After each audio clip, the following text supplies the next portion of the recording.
वजीर आजम कल अवामी कॉल सुनेंगे, शहबाज गिल ने ये ट्वीट किया है। अपडेट कर रहे हैं आपको अहम ट्विटर पैगाम के हवाले से।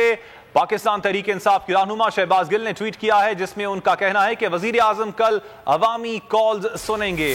अपडेट कर रहे हैं आपको अहम ट्विटर पैगाम के हवाले से। शहबाज गिल का ट्वीट सामने आया है और उनका बताना है कि वजीर आजम पाकिस्तान इमरान खान कल अवामी कॉल्स सुनेंगे। इससे पहले भी हमने देखा कि वजीर आजम ने अवाम की बात सुनी थी, अवामी कॉल्स ली थी। गुलाम मुर्तज़ा से इस हवाले से मज़ीद तफसीलात मालूम कर लेते हैं।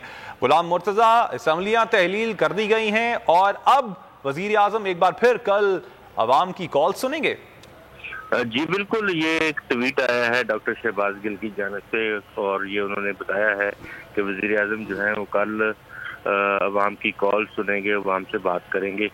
बुनियादी तौर पे तो वज़ीर आज़म और सदर पाकिस्तान को रोक दिया गया है किसी भी कोई ऑर्डर जारी करने से, लेकिन इंटरेक्शन तो वो कर सकते हैं और इसी को मद्देनजर रखते हुए कल वो अवाम के साथ जिस तरह से पहले राब्ता करते रहे हैं इसी तरह से कल वो उनको टेलीफोन नंबर होंगे और वो बराह रास्त कॉल सुनेंगे अवाम की और उनके सवालों के जवाब देंगे। जी ठीक। और गुलाम मुर्तज़ा, कुछ पता चल पाया है कब तक उनकी अवामी कॉल सुनने का प्लान है? अभी टाइम जो है कंफर्म नहीं है। जिस तरह से टाइम जो है वो सामने आता है तो फिर हम टाइम भी अपने ठीक मुर्तज़ा, आपने अपडेट किया इस हवाले से, आपका शुक्रिया। सब्सक्राइब करें और बेल दबाएं ताकि कोई खबर रह न जाए।